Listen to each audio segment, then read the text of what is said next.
So welcome everyone to the conversation with Karen Ann Hoffman. I am Melissa Ralsted, I'm the museum's executive director, and I am joined today by our exhibit curator, Emily Schlemowitz, and Karen Ann, and wanted to do just a little introduction to Karen Ann before we turn things over to her today.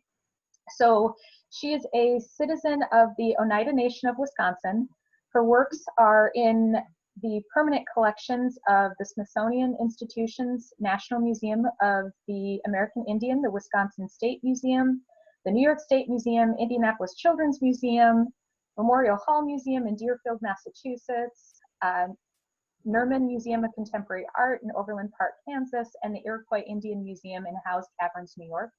She was also selected as a Wisconsin Master Folk Artist by the Wisconsin Arts Board in the winter of 2007.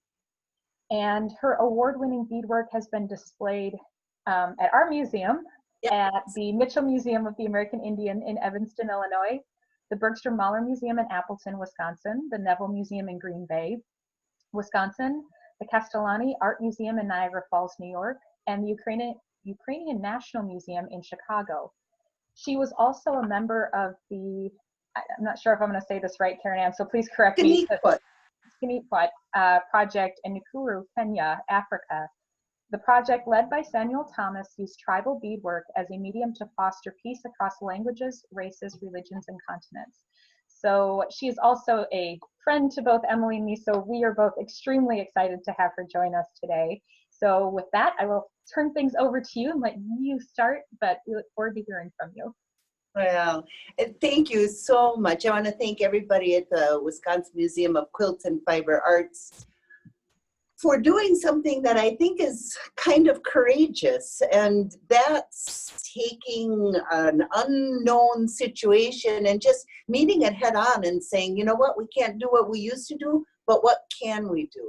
And one of the things that I've always admired about this museum and the people that staff it is that it seems to me that you guys are focused on ways to say yes, not worrying about the no's, but looking for the affirmative path. And so it's a real privilege to be friends with this museum. Thank you. Thank you. We first made our acquaintance some time back when Melissa and I were at the Wisconsin Conference on Tourism. Just happened to be in the same room at the same time, just happened to shake one another's hands and really just connected right away. And so that friendship introduction really was the grounding principle by which I think we have continued this great engagement. So I'm happy to be here, and I'm happy to talk about Iroquois raised beadwork. I'm happy to discuss its techniques, its meanings, its influence, and anything that anybody wants to know. I'd surely encourage. Type in on the chat if you're on Facebook. I think there's a chat for Zoom as well. We really do want this to be a two-way conversation. But if you want me to keep going, I will. Okay. We would love for you to keep going. And I think, Emily, why don't you and I temporarily kind of hide our screens so that Karen Ann's a little bit bigger for everybody watching? All right, well, I'll miss your faces, but Iroquois raised beadwork is an old, a beautiful, and a rare style of Native American beadwork.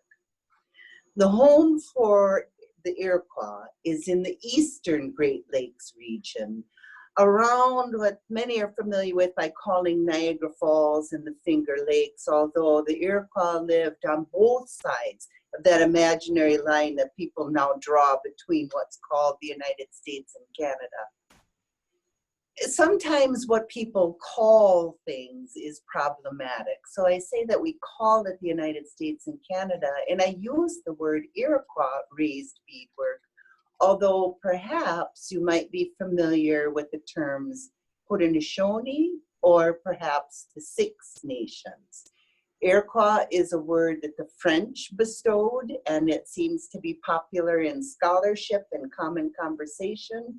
So it's the one I use when talking about our beadwork. But I will say that the scholarship is slowly transforming, and more we're seeing the words Haudenosaunee use to refer to our style of beadwork. So our beadwork comes from the Eastern Great Lakes, and it's my personal opinion that one of the things that's unique and beautiful and true about Native art in general, but particularly for the work that I do, is that I believe our culture is born of our environment. And so in the Eastern woodlands around the Great Lakes, there's certain influences that have been with us ever since we came to Turtle Island. Those influences are the woods, the waters, the flowers, the birds, our brother animals, everything that shared our environment with us. That forms our culture, and our art is an expression of that culture. So when you see Eastern beadwork, woodland beadwork, you'll notice the flowers, you'll notice the vines, you'll see things that are from the woodlands, and that's important to us. When you look at beadwork from other parts of the country, a discriminating eye will understand work that comes from the Great Plains. It's beautiful, don't get me wrong, but it tends to be more angular, it tends to be flatter, and it tends to be higher in contrast, color to color. The work that we do, influenced by the woodlands and from which our culture comes, is more muted, more flowing, and more soft in its relationship to the artwork that we produce. My teachers were Samuel Thomas and his mother, Lorna Hill. I also benefited greatly from the friendship of Lorna's daughter, Sam's sister, and I am responsible to carry all the teachings of Samuel, Lorna, and Beverly with me in every stitch that I take. So it's a great responsibility and a great deal of fun to do this kind of work, but it also means that I have to live up to the expectations of those people who taught me. And so far, I think I'm doing okay. I can talk about some individual pieces if that's something people would like to do. Perhaps there's something that's caught someone's eye that they would like to know about. Karen Ann, I think we would love to see some pieces and some of the art from you. All right. My friend was asking me about this footstool, so let's start there. I had visited, if I can interrupt just one quick thing, and just a reminder to everybody too, if you want to pin Karen Ann, you can just hover over her screen. A couple of little dots should show up, and then she should be the only thing that you'll see. Now that's a big responsibility. All right, let me back up a little bit. Some years ago in my education in this kind of beadwork, I was able to spend some time out east interacting with beautiful collections of historic beadwork. And so I spent some time at the Fenimore Art Museum, and in their Thaw collection, they own beadwork from a variety of tribes, but they have a wonderful collection of Eastern woodland and specifically Iroquois beadwork. In that collection, I noticed a miniature sofa. It's probably 6 inches long, proportionally high, and instead of being covered in fabric from the furniture store, it was covered in leather and it was decorated with quills. And that sparked an idea with me that I carried for quite a while. And I began what I laughingly call my furniture series. I've made a series of lamps and footstools and chairs, and this is one of the pieces that I made. Pardon my back.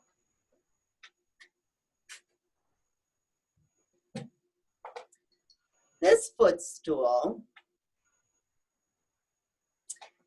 is made from an 1880s Victorian era cast iron found 3-legged stool.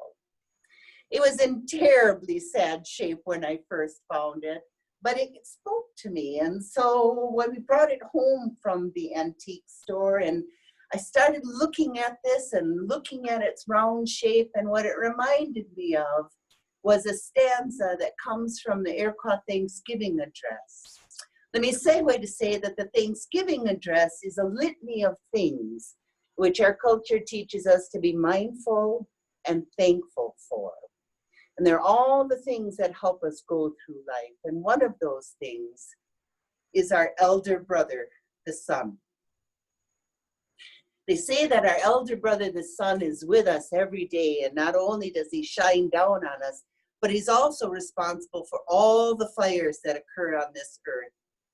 The fires that cook our food and warm the water in which we wash our babies and our elders, the fire that keeps a light on for us at night when we're afraid or when we're waiting for someone to come home, the fire that we use to light the way of those who have died and the journey that they take shortly after they leave this earth. Our elder brother, the sun, every day, without fail, my old people told me, rises in the east and travels with us to the west, and he loves us and bathes us with his light every day. So that is the story behind this piece of furniture art. I wanted to use everyday objects to remind us of our everyday responsibilities to be mindful and thankful for all the things with which we intersect and for which we have responsibilities. So, our elder brother, the sun. I'm going to put him back, so pardon my back.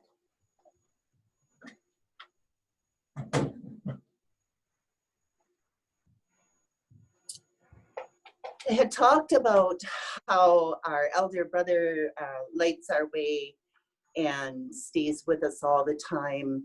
And the other thing that he does, as I said, is lights the journey for those who have left this world. Another symbol for thinking about those who have walked on is a strawberry. And so I wanted to combine three things. My idea of using furniture, everyday items, to remind us of our cultural connections and our spiritual responsibilities.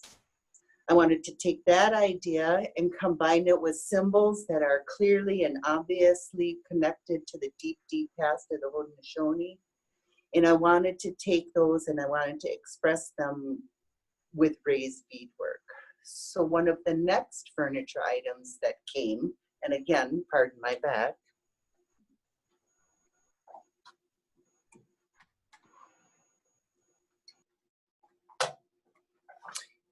is this lamp. This lamp is also an antique, also found in an antique store, and also in pretty rough shape when I first saw it.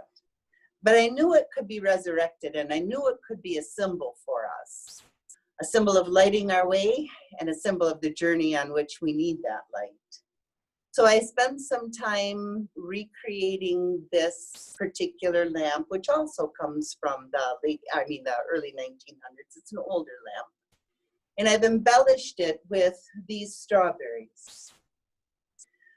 The design difference that's a breakthrough in this particular piece is it's not the first paneled piece that has ever been produced in Iroquois raised beadwork, but to my knowledge, it's the first piece where the design, which starts on one panel, continues on the next panel and rotates completely around the entire object. Most panel pieces are designed with independent designs on each side.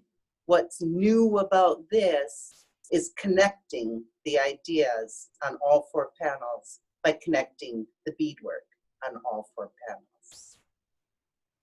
The motif are strawberries because they carry a lot of lessons for us. they tell us about strawberries, and they say that strawberries are lessons for your life, lessons for your death, and medicines for the time in between.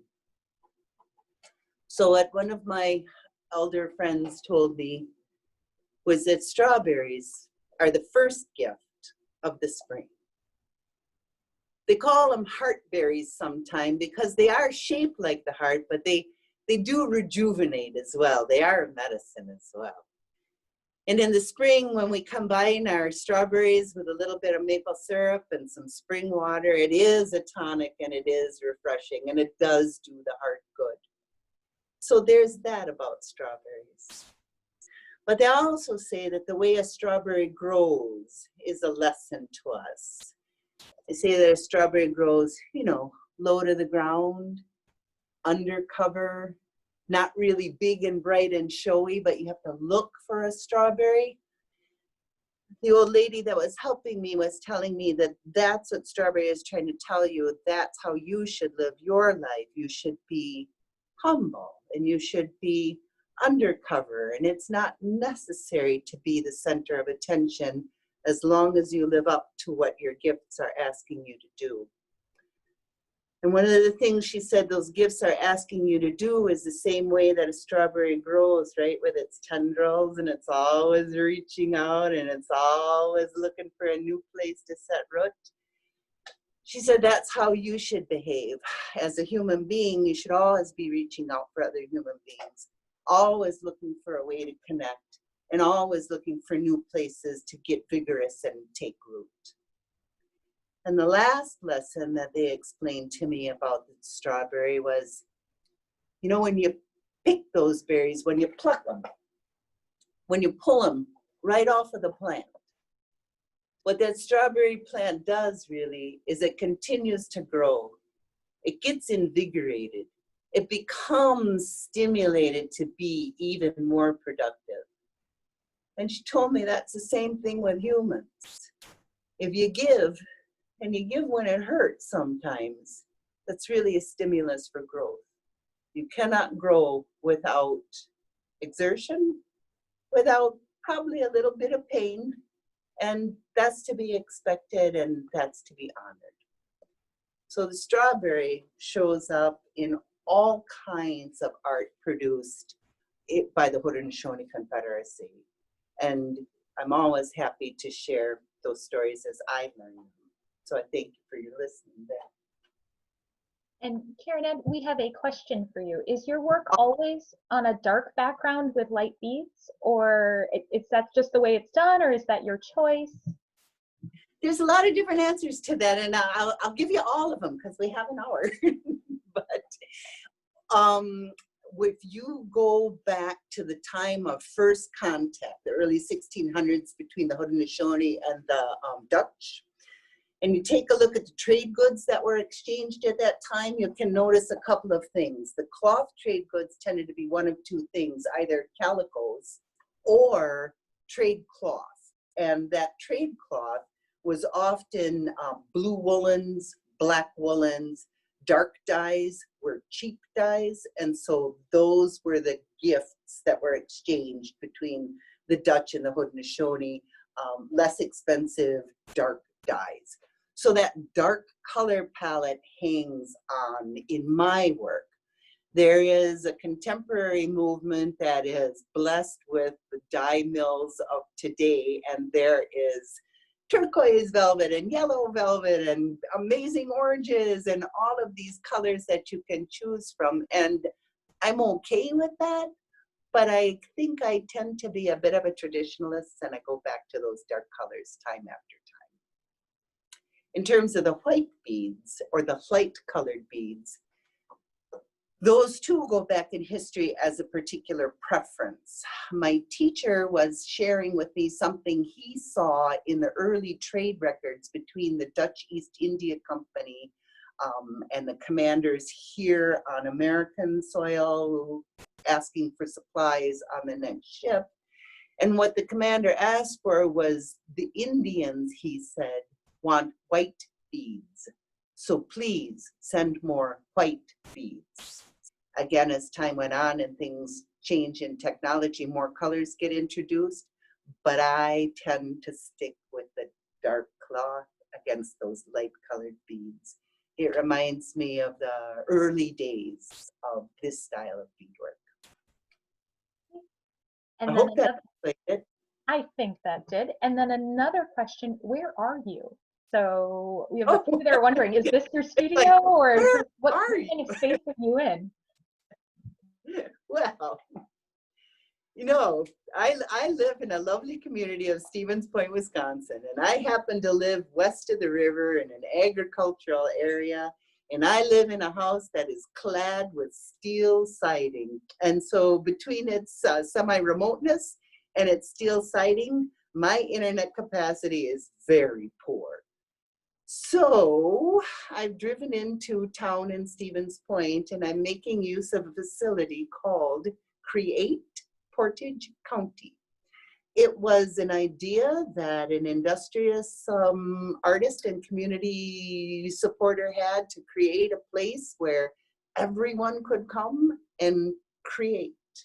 So for $10 a month, you can be part of Create Portage County and use their 3D printers. You can use their inkjet printers and laser printers and their cutters and their routers and their internet. So I'm sitting here through the good graces of Create Portage County.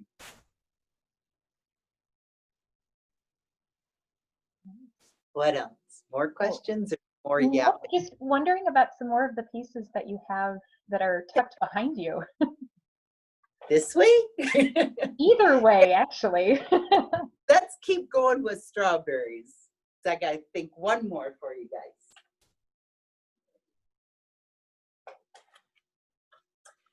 While we're on the strawberry theme, this is a woman's hat created again in dark velvet with light colored beads and embellished with strawberries, but displayed on a corn husk head.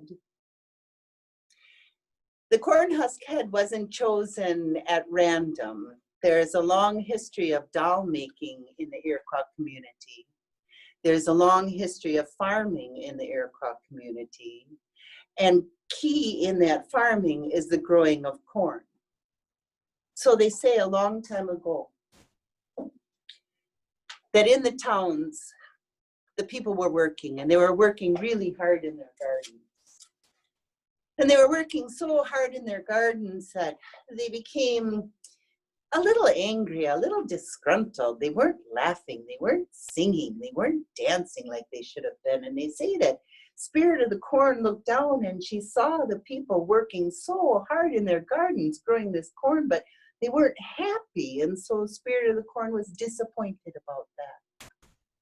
So one way that the story goes is that Spirit of the Corn said, I have to do something. And so she sent down a doll made out of corn husk. But that doll was just beautiful, just beautiful. And that doll knew how to sing and how to dance and how to tell stories. So Spirit of the Corn said, go to the first village and remind the people, why are you working so hard? It's for the children, so that the children will sing and dance and laugh. So Corn Woman, the doll, she went into the village and she met with the children and she sang with the kids and she danced with the kids and she told stories to the children, and the children laughed and they were delighted, and the parents working out in the fields and the woods, they heard that laughter of the children. They said, oh, of course, that's why we work so hard, for the future of our children and our community. And they began to work with smiles on their faces and happiness in their hearts. So Spirit of the Corn said, you've done your job. Go on to the next village and spread this message. There was a big feast. Everyone wanted to send the corn doll off with a big feast. And they kept telling Corn Doll, you're so beautiful. And she was very modest about it, but thanked them for their compliment. She left the first village, went through the woods on her way to the second village and saw a bit of a pond and stopped to get a drink of water. And as she looked in, she was like, oh my gosh, they were right. I am pretty. oh my. And she looked at herself and looked at herself and kept staring at herself in the water until Spirit of the Corn saw and said, hey, did I not send you from one village to another? Why are you standing there admiring yourself? This will not do. You must continue your journey. So Corn Doll, oh, she was very sorry. She was very sorry. And she moved on to the next village and sang with the children and played with the children. And the children laughed. And the parents in the field heard their laughter and were reminded of why they were truly working so hard. And it came time for Corn Doll to leave and go to the next village. And of course, there was another big feast. And of course, at this feast, everyone said, oh, you are so beautiful. We're so thankful you came to visit with our children. Be on your way to the next village. And as she was going, she saw another pond of water, and she looked again, and she said, you know, I don't know if even I can believe it, but I think I am more beautiful today than I was last time. And she was just so stunned and looking at herself in the water that Spirit of the Corn said, hey, did I not tell you, you have a responsibility? Stop looking at yourself or I'm going to punish you. Oh, I'm so sorry. I'm so sorry. And off she went to the next village. And the scene replayed itself and things were good. And she began her travels again. And again, she looked into a pond. And again, she was struck with her beauty. And again, Spirit of the Corn said, I have told you that your responsibility is to spread joy and happiness, not to be egotistical and be looking at yourself all the time. I take away your face. And so since then, our corn husk dolls are made without faces as a reminder to us that, yes, you should brush your hair. Yes, you should wash your body. Yes, you should decorate yourself and be pleasing to creation. But to be focused on yourself before being focused on your responsibilities is a grave mistake. And so that lesson is carried through in a corn husk doll. And I translated it to this particular stand to hold this hat. So my teacher, Lorna Hill, told me at one point, you know, it's nice that you can bead pretty things, Karen Ann. You know, you're doing all right. Your work is pretty. But she told me that there really wasn't enough. You know, she said that to truly honor the gifts that I have been graciously given, it's important that every stitch have a reason, every item have a deeply connected story that will stand for the accumulated knowledge that I don't own, and I certainly am not an expert in, but that passes through my fingers, through a needle and thread, and resides in these pieces of beadwork. Not every piece of beadwork rises to that level, but I strive to produce what I call legacy pieces that would rise to that level. Lorna has been gone, I think, about 3 years now, come December 18. And every time I still pick up a needle, I remember her telling me that, you know, pretty is nice, Karen Ann, but it's really not enough. If pretty's all you got, she would say, really, you haven't got very much that will last very long. There are more important reasons to do the work that we do. And so I've taken that burden and that lesson very personally, and I really try now to produce things that have a deep, deep cultural connections to the things that I've learned from Sam and from Lorna and from Barb and from Joe and from, you know, all of these people that have been good enough to sit with me and put up with my questioning and my not understanding and my need for repetition. And they've done so in such a loving way that now I understand it to be my responsibility to take those things that they've told me and sew them down somewhere that will last a lot longer than I ever will. And that's really my goal, is to write with beads and thread the history and the culture of the people as I have been given to understand it. And it fills me with great joy to do these things. Maybe if there's not another question, Miss Melissa, we could take a look at that skirt. Sure. Oh, but there is someone. There is someone. We do. Do you document your work, and if so, how? I do document my work, and what a great segue into what we're going to take a look at. I document it. If by that you mean, do I document the process? I do, and I have for a long time done that. And I think that is a little different about the work that, in the way I approach it. Photographs from concept through execution in every stage. And so that helps me to remember, how did I solve that problem last time?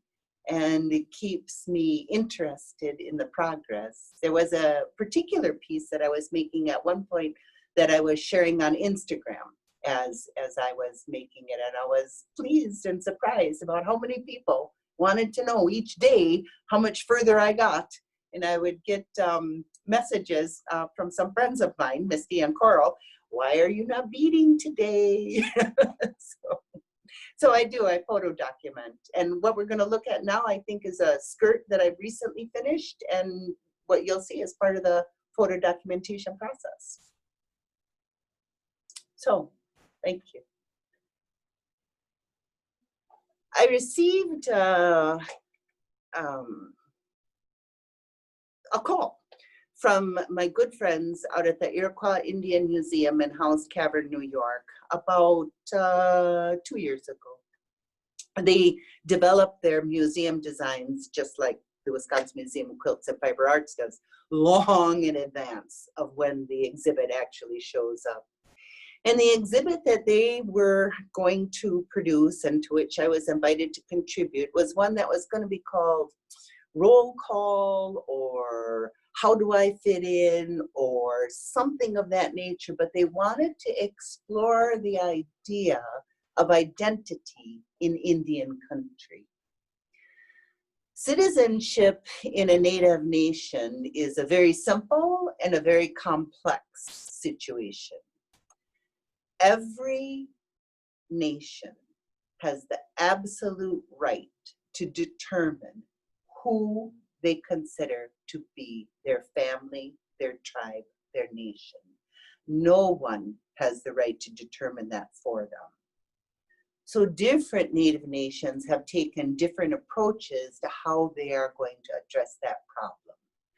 Sometimes they say you need to be a certain quantity of bloodline. Sometimes they say that blood can only come through your mother's line. Sometimes it can only come from the father's line. Sometimes it can be a mixture of lines. Sometimes it can be only from one tribe, but sometimes tribes are so closely related that they blend blood. But each nation decides who is and is not one of their own. So that was going to be the story of the exhibit, and that's what this skirt talks about.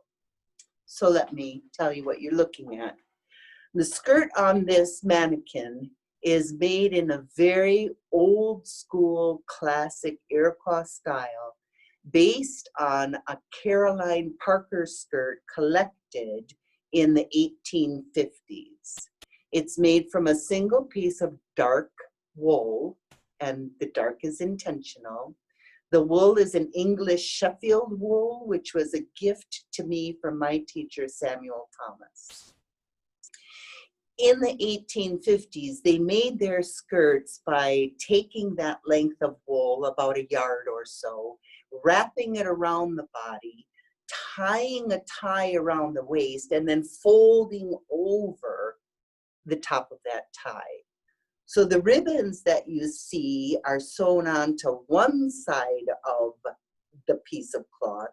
The beadwork is on the opposite side of the piece of cloth, and they come together to be worn in this fashion. So let's take a look at how it came together, please. Thank you, Miss Melissa. Next. This is the inside of the skirt, and this is where I tell my story about how it feels to me to be a mixed blood of the Oneida Nation. It feels good to me. I like it. I would not exchange a single one of my relatives for anybody else. And I thought on the inside of that skirt, I would use the lining as a way to make that declaration. So I went and I got family photographs from my father's side of the family, his mom, his grandma, his great-grandma, and my mother's Croatian side of the family, in whom I also have deep pride and great love.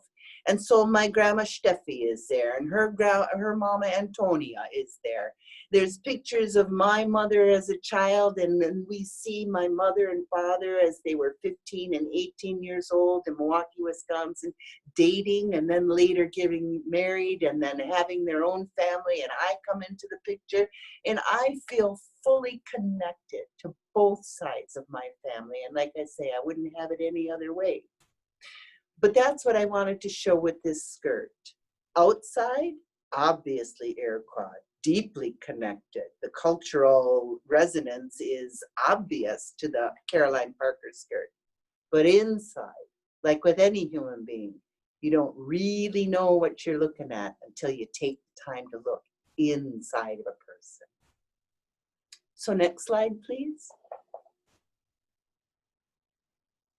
Thanks. So this is the process. This skirt is sewn by hand.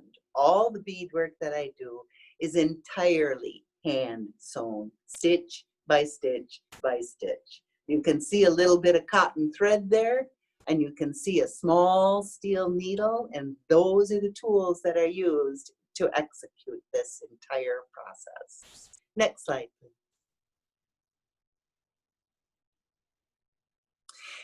It gets more and more complex as time goes by. We start with those light white beads around the outer edge because I wanted to remember, like, thank you to that questioner who said, what about those white beads and why do we use them? And I wanted to acknowledge that.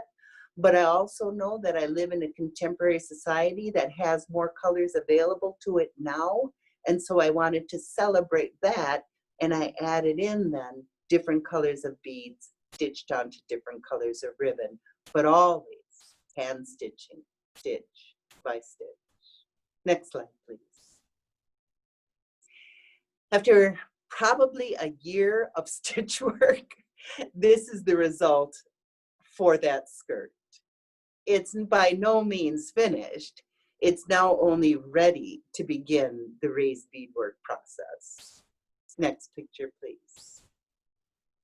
So it starts with a design. In my head, I knew I wanted to celebrate the three sisters. And so the planting that we do is in a mound, and we plant corn and squash and beans together. And those three sisters grow out of that mound of earth together. And that's the drawing. That's the life that I wanted to capture. Next picture, please. So I begin by building the dirt, building the mound. You know, for me, I don't have a lot of color choice. The dirt has to be brown. The mound has to be brown. But I do know enough about art to know that without the dark, there is no light. And so I put in there those white beads again to recall those olden days, but also to allow my contemporary viewer to see what it is that I'm doing and to highlight the different techniques of raised beadwork used in this mound of dirt. Next, please. So once the earth is planting, I had to envision in my head how the corn, the beans, and the squash would live on this skirt. And I'll tell you this, when you sew and you sew through this beautiful material, you don't have time for a lot of mistakes, because when you rip out, and you should rip out mistakes, it leaves a mark. And so pre-planning, thinking, and problem solving ahead of time is key to producing a good piece of work. Next. This then ends up representing beans. So this is the bean sister in all her exuberance, in all her beauty, and it was based on that sprinkle of beads in the previous slide that allowed me to give her space and give her life. Next one, please. This then is the entire garden on that mound of dirt. You can see at the bottom the orange representing the squash. I didn't choose orange because I thought it was a pretty color, which it is, but I chose it to represent a particular squash family, a very ancient squash family that I have been growing for about 20 years, and that came to us through the Miami Indians, and for which we were stewards for many years, and that is an amazing, deep, and beautiful orange. In the middle, there's a white flower combined with the shape of a corn stalk. That one is executed in white beads accented with 14-karat gold beads. It's done to be as close to a white corn stalk of corn as I can produce with the materials that I use. So the cornstalk leaves are alternate, the cornstalk leaves bend in the middle, and the cornstalk leaves are veined down the center. All of those contribute to a beautiful artistic quality, but they are based in the environment. They're required by the plant. They're not really up to me. And the green, you can see, recognizes the vines and the trailings and the wanderings and the clutchings of the way beans really grow when they're happy and they're exuberant as they climb and they climb and they climb. And the other thing this entire piece represents is that companion planting that we Iroquois are so famous for, our mound planting, where we put, as I mentioned earlier, the corn, the beans, and the squash all in the same mound of dirt, because we know that what nitrogen the corn takes out, the beans will fix back in. We know that those beans will climb up the corn stalks and be strong and healthy and reach their sunshine in that way. And we know that the squash will trail over the ground, shading the ground and keeping the weeds down, preserving what water the sky. Because remember, in the very olden days of these gardens, you didn't have a watering can, and it was a long way to water your gardens. So we relied on this relationship between these three sisters to take care of one another and to take care of ourselves. Next picture, please. And so we're back to that skirt. Now I think when I look at that skirt and I think of everything we've talked about, at first I thought it was pretty, like Lorna said, it's a pretty little thing. But I know the meaning behind it. And I'm very pleased. This is how it will be displayed at the Indian Museum. They've taken and they've shown just a little bit of the lining. So when you walk around this installation, you can see into the lining. They're also going to take a photograph of that lining and place it on the outside of the skirt. So I think I've done what Lorna has asked me to do, to make some lovely to the eye, yes. That's credit to her as a teacher. But something that has deep cultural meaning, that's credit to all of the beaders that have come before me. And something that expresses what's really important about how you live your life today. And that's important to all contemporary artists. So I'm very pleased to have had a chance to share. The name of this piece is Tail Feathers with this audience. It's really kind of its premiere right here. Thank you. So that was a lot. Somebody must have a question. We've got a couple of questions. Okay. So one is, do you only work on one project at a time? Yes, because very emotionally investing for me to work on a piece, and I have to be, I don't want to sound silly, but I have to be in the right mental space to do this because it takes a lot of energy. And I'm just not vigorous enough to be going in a lot of different directions at the same time. I dive into one, I take a deep, and I live with these pieces. I think the skirt took 18 months. And so one is enough for me. One is that That segues perfectly into the next question. Okay. Your work requires so much patience. How do you maintain your concentration through the long hours required to express the art and culture? I think about this. I think that Native people have been documented to have existed for 14,000 years. And I don't know that it's important that there's a specific number that we agree on, but I would say Native art has been on this continent for a very long time. And if I devote a year to a piece, it's not really that much compared to 14,000 years. I have seen art that's 2,000 years old. I've seen rock art. I've seen pictographs and petroglyphs, and this stuff can last. So to do it right, to take a year, that's good. And the other thing I will say, and I don't mean this in a negative way at all, but the stitches aren't that hard. The design element, I think, is challenging, but the really hard part about doing this work at this legacy level is the commitment.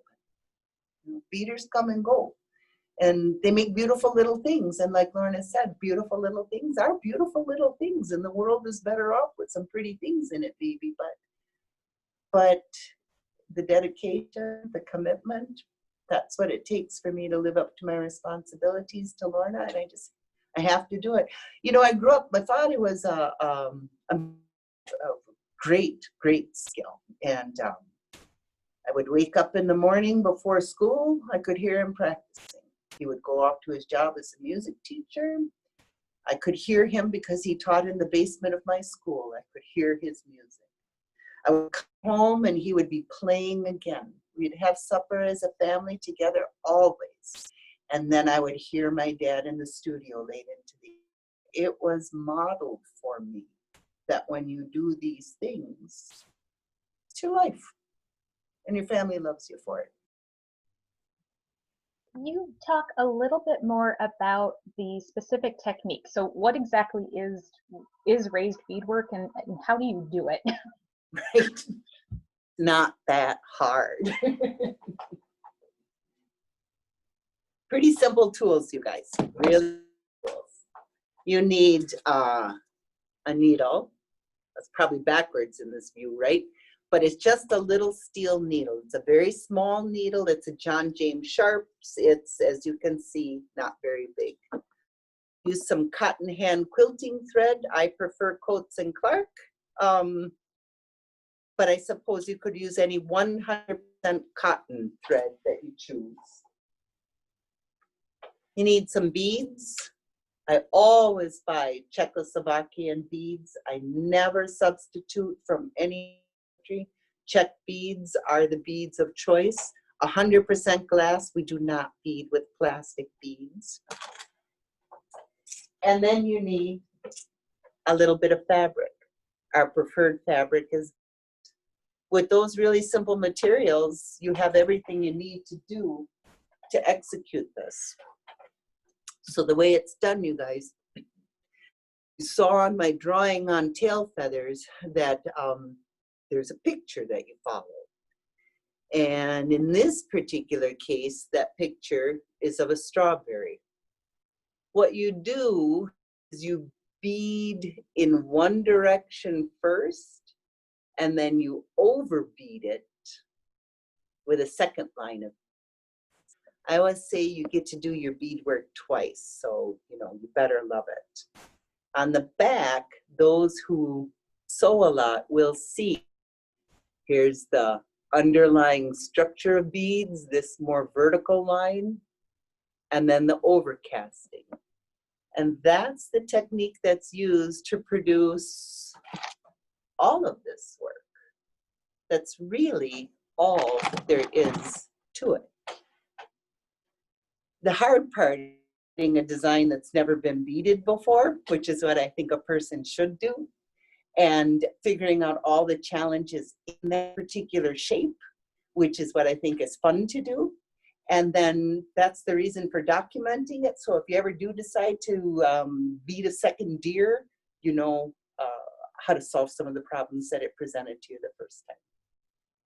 But it's an underlayment of beads in one direction, overstitched by multiple rows of beads in another direction, and then your height, just like that.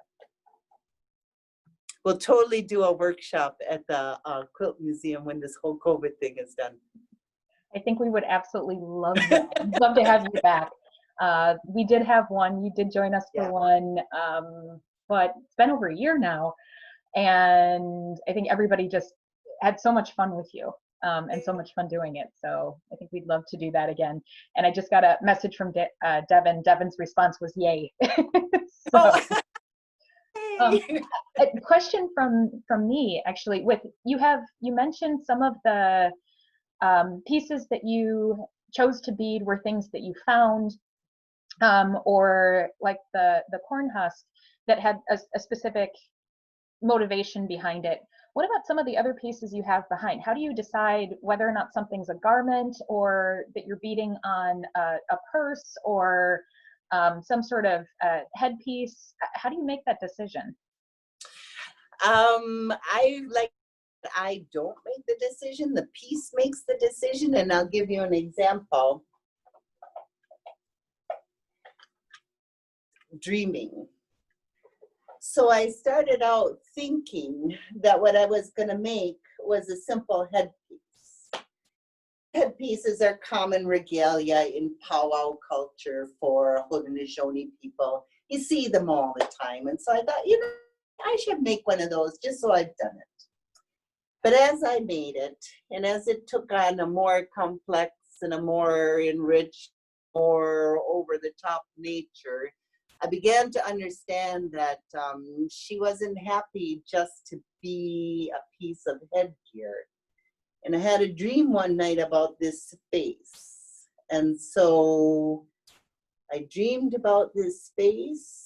My mother had given me a collection of styrofoam wig heads because she knew I needed them for display. And I took one of those wig heads, and I don't know if you guys can see, but I glued beads over dreaming space. I gave her traditional tattoo marks on her chin. I gave her traditional tattoo marks at the corners of her eyes.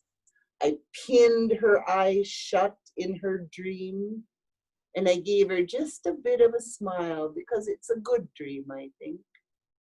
And I painted her in gold because I think she's kind of regal. So Melissa, I don't decide. I thought I knew what I was doing, and the piece takes over. So, sometimes you just got to give up your ego and understand that you're servant to the needle and thread. And then another question from me. What have you been working on during the pandemic? So have you drawn inspiration from what's going on, or has something you've seen been influential to you right now? Yeah, there has been.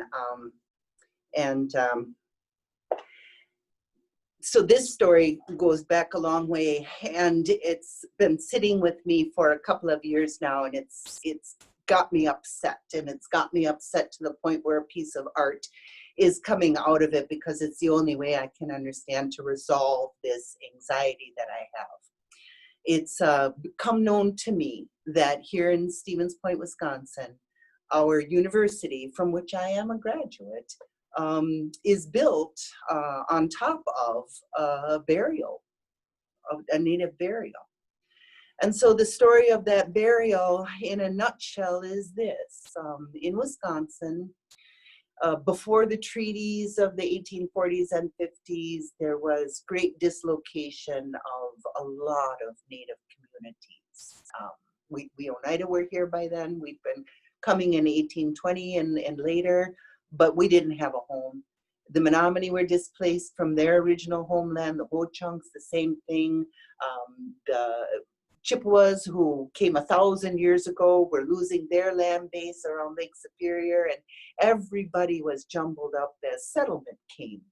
And so the situation by the 1830s or so was that there was kind of a refugee camp outside of what was then Stevens Point. And in those days, Stevens Point was much smaller and much closer to the river.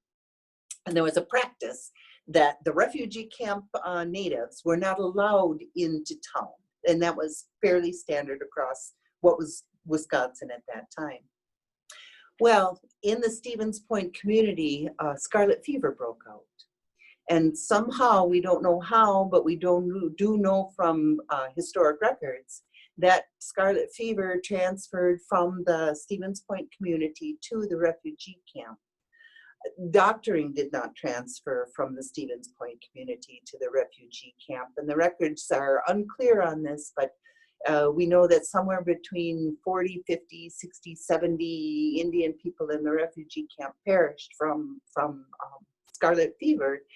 And because they could not be buried within the town limits, there was an exhausted quarry near to the Stevens Point, right on the border of where the refugee camp was. And the decision was made to just dump those bodies into that quarry and cover them up. Time goes on another decade or two, and that burial is further filled with garbage from the Stevens Point community as it begins to expand.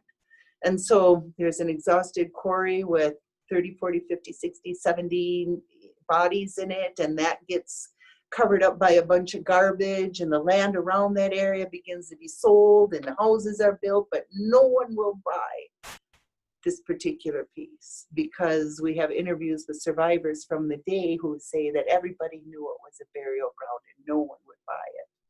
So what happens by 1890 is that land is transferred to the state of Wisconsin, and the Stevens Point Normal School is built on that site in the early 1890s. I'm not saying dig up that school. I'm not saying any of that. But I'm saying those people underneath of that garbage pit deserve to rest. And so I've been working with an archaeologist who has been fabulous and has gotten the state to declare this area an undocumented burial ground. And so it's protected from any further disruption, or there are rules in place about how you would proceed. And my goal is to get the university, and we have been in conversation, to do something to mark those people so that they rest, so that they are acknowledged, so that when the students walk across them, when they sit in their classrooms that are built on those bones, that they at least recognize that, hey, there's a history here. You know, it's not all good, it's not all bad, but it is what it is, and let's learn from it. Let's learn from it. And it's ironic to me that a pandemic of sorts in the early to mid 1800s is now brought to light by this pandemic of the early 2020s. So that's what I'm working on right now, is a medicine bag to honor those folks, and trying to get memorial of some sort on site at the university, so that other people will know when they walk on those bodies. That's what somebody asked me earlier, do you work on multiple things at a time? And this is the reason I can't. I think I'm not strong enough as a human being to battle more than one of these responsibilities at a time. But I am proud to be able to do something for them. That's absolutely incredible, Karen Ann. We've got two final questions before we wrap up. Is there a significance to the beads that are hanging or dangling, or? Okay. Yeah, that's wonderful. That's wonderful. So brings us back to something more pleasant to talk about. We had talked about the relationship between environment and artwork that rises from it. I had said that we come from the Eastern Great Lakes, and I had mentioned that one of the things there is the Niagara Falls. And so on Iroquois raised beadwork, you see a lot of this and this. And in a lot of cases, and definitely in this case, these are meant to represent the falls. Niagara Falls.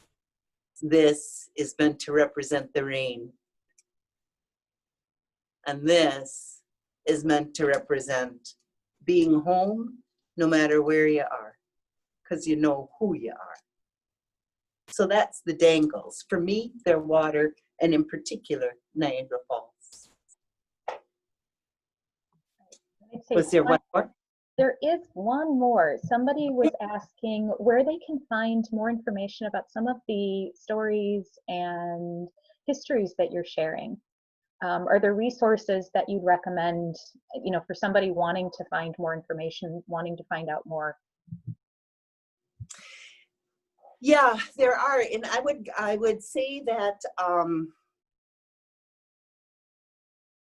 one really beautiful way that a person could research some of this is to look for the book that is so it's the Iroquois creation story, but it was produced by, I can't remember the man's first name, but his last name was Elm and Christian. And you can read that story in Oneida and English side by side, and in English only. And that is a beautiful book. You can get it through the Oneida Library in Oneida, Wisconsin. They carry it at their bookstore. Antone and Elm, I think, are the authors. But I would recommend go to authentic sources, go first person, go to primary sources. Those are your best bets. And really, go to the old pieces. They have those stories in them. Thank you so much. For those of you that are joining, we're wrapping up now. But as a reminder, these programs are free. We do appreciate donations. Allows us to continue offering these programs for free. I'd like to say a very special thank you to Karen Ann. Any final thoughts that you might have? Karen Ann, any final thoughts that you have? Oh, I thought you meant all our audience. Well, I'm going to throw in one last thing. You know, everybody is always welcome to come down to the museums, and I want to thank the Wisconsin Museum of Quilts and Fiber Arts for its past partnership, which I think was groundbreaking, to develop and to display and to celebrate our native fiber exhibit. I mean, the Wisconsin Museum of Quilts and Fiber Arts, you guys, is bold, it is authentic, it is professional, and it is a gem. And I, as an artist of color, really appreciate the open doors that allow us to exhibit in such a fine venue. So I encourage everyone, head on down to the Wisconsin Museum of Quilts and Fiber Arts. It's a wonderful gem. Oh, thank you so much. It's very sweet of you to say, and much appreciated. So again, thank you everyone. Tune in next week. We'll be doing another one, same time, same place. We'll give you the links in next week's Barn Blast. Otherwise, we'll also be on our website at wiquiltmuseum.com. Karen Ann's information, her bio is still up on our website and will be up on our website for another week or so. So if you have additional questions, feel free to reach out to us. And thank you for coming. And thank you again so much, Karen Ann. Thanks, everybody. Thanks, everybody, for your time and for spending it with me. Peace.